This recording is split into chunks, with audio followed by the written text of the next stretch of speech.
আসসালামু আলাইকুম ভিউয়ার্স। বৃষ্টির দিনে ভাজা পোড়া না হলে তার হয় না। অলস মন শুধু খেতে চায় আর খেতে চায়, একটু পরপর এটা খেতে চায় ওটা খেতে চায়। তো ঝটপট কি আর করার, বাসায় ছিল চিংড়ি মাছ, আলু আর বেসন ছিল, ধনিয়া পাতা ছিল। তো চিন্তা করলাম এই দিয়ে কিছু করা যায় কিনা। তো চিংড়ি মাছগুলোকে আগে হালকা একটু লবণ আর হলুদের গুঁড়ো দিয়ে সিদ্ধ করে নিয়েছিলাম। এরপর আলু সিদ্ধ করে চিংড়ি মাছের চারপাশে একটু লাগিয়ে নিয়েছি।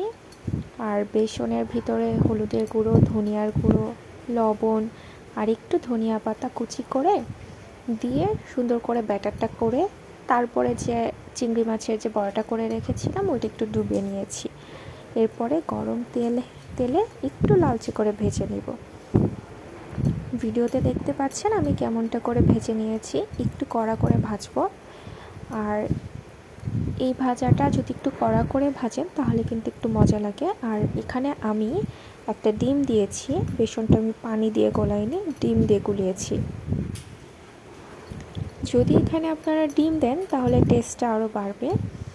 আর আমি বৃষ্টি দেখছি আর ভয়েস দিচ্ছি, যার কারণে হয়তো বা কিছু নয়েজ যেতে পারে, এটা আপনারা ক্ষমাসুলভ দৃষ্টিতে দেখবেন।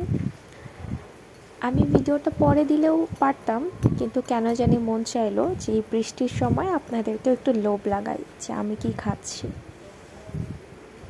আপনারা কিন্তু বাড়িতে এরকম ট্রাই করতে পারেন।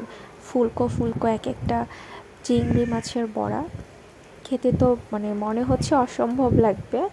আর আমরা তো খেয়েছি, খেয়ে দেখলাম টেস্ট ভালো হয়েছে। আর ফ্রিজে ছিল 3টা পেঁয়াজি 3টাও ভেজে নিয়েছি। আর বৃষ্টির দিনে আপনারা কে কী খাচ্ছেন অবশ্যই কমেন্ট করে জানাবেন। আমার পাশে থাকবেন। সবার জন্য অনেক দোয়া, শুভকামনা। আল্লাহ হাফেজ।